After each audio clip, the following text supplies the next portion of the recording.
Can you imagine if human beings lived 1,000 years, or 20,000 years, or 50,000 years? Can you imagine the perspective we would have on things if we lived a whole lot longer? Yeah, I think it'd be weird. It'd be interesting. Hey, this is Tim Patterson. This is Trade Show Guy Monday Morning Coffee for Labor Day 2020, the 7th of September. I know, less than 4 months to go, and we can check off 2020 and throw the calendar out. Hey, you can find me online at TradeshowGuy.net. I got a bunch of other sites, including TradeshowGuyBlog.com. TradeshowGuyWebinars.com, TradeshowGuyExhibits.com is where you can find all those great exhibits. Also, TradeshowSuccessBook.com, my first book. The second one is TradeshowSuperheroes.com. And you can find our exhibit design search by going to TradeshowBuy.com. Did I miss anything?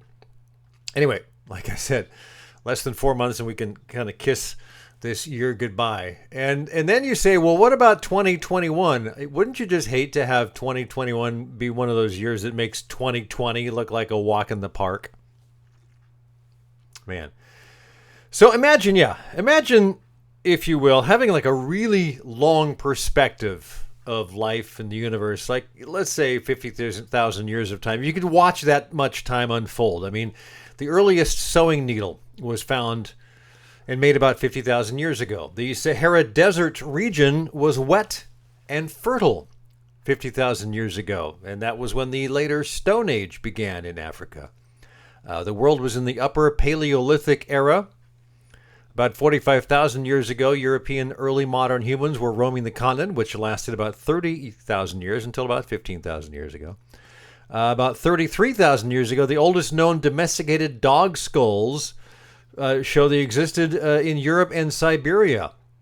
And the glaciers, the last glacial maximum, as they call it, peaked about 26,000 years ago. Vast ice sheets covering much of North America, Northern Europe, and Asia, profoundly affecting Earth's climate by causing drought and a large drop in sea levels. You go back 24,000 years. Evidence shows humans lived in Alaska and Yukon, North America. And the first human migration into North America took place 13 to 16,000 years ago. And one more thing. If you condense the history of the Earth, which is about 4.5 billion years, to just 1 year, humans have been here only 23 minutes of the last minute, of the last hour of that 1 year. So we haven't been here long. You just kind of got to look at it in perspective. In real time, humans have been on Earth about 200,000 years. The sun predates us all, of course. It's estimated to be about 4.57 billion years old. So why am I bringing all this up? Because I really think kind of as humans, and we tend to lose perspective. And since this is kind of a day off, I thought, well, I'm just going to ramble and riff on all these things that kind of rattle through my mind every now and then. We look at what's happening today. We look at what happened yesterday, which is easily forgotten. We look at what might happen tomorrow, and it's too far in advance. You know, we kind of schedule things as time goes out. But, you know, as humans, we're selfish about our time and where we fit in everything. But if you picture your life, the average life is, 75 to 90 years maybe. That's as long as you're going to live.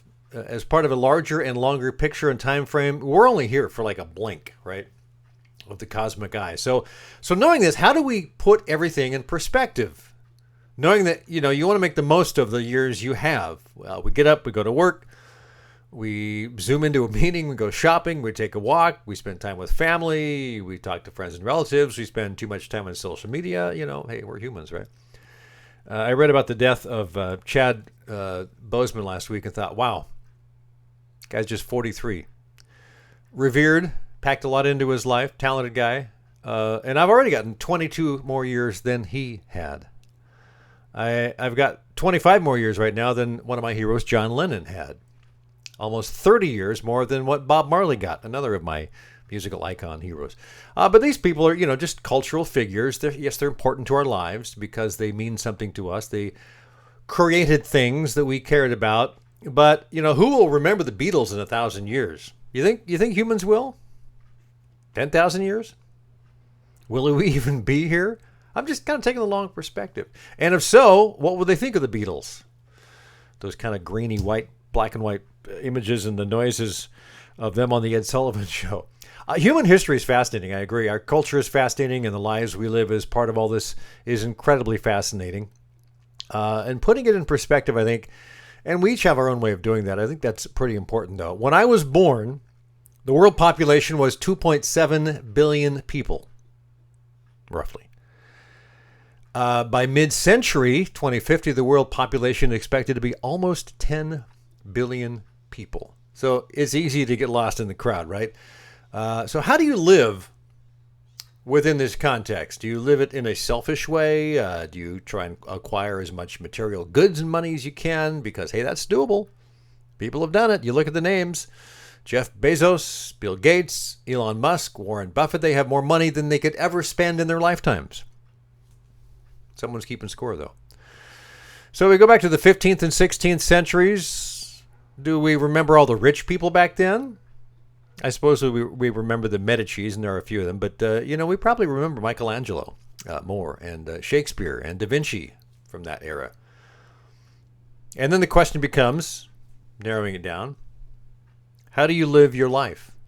How do you put it in perspective, knowing that the human race has been here for a couple of 100,000 years? There are 7.8 billion people on the planet right now, and we're rushing our way to 10 billion. And I had a boss that once said, the purpose of life is to enjoy the passage of time. I guess I can't argue with that. I think that's valid. Another purpose is to help others when you're here. My dad, who died at the age of 92 4 years ago, volunteered as a EMT, emergency medical technician, for local fire departments for over 40 years. During that same time, he was also volunteering to build cabinets for Habitat for Humanity. He never asked for any recognition. He was like the most humble guy I know. He got honored a couple times, but he didn't like the spotlight. He just rather would do the work. So you could do something like that. You could give back as much as you want. A lot of people choose to create.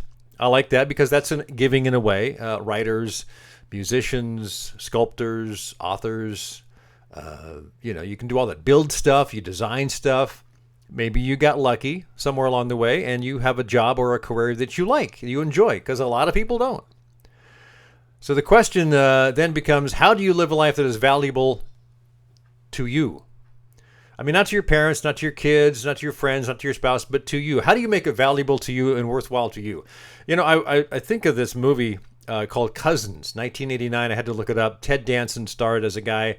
I don't remember much about it, but I do remember, if I remember correctly, Ted's character was a guy who was a sweet guy. People loved him, friendliest guy, but his life was a total shambles.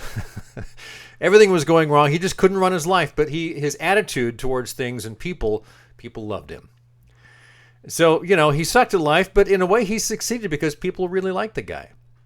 And he succeeded in an area in which a lot of us simply fail, being a good person to everybody that we meet. I try and remind myself, and it's hard in this really divisive political time to be able to treat people with dignity and respect when I wake up every day. And I try and do that. There are moments when I go, I'd like to tell that guy my piece of my mind, but I don't. I keep that conversation up there. I try and, again, treat people with dignity and respect. So what is success to you? It's different for everybody. I agree.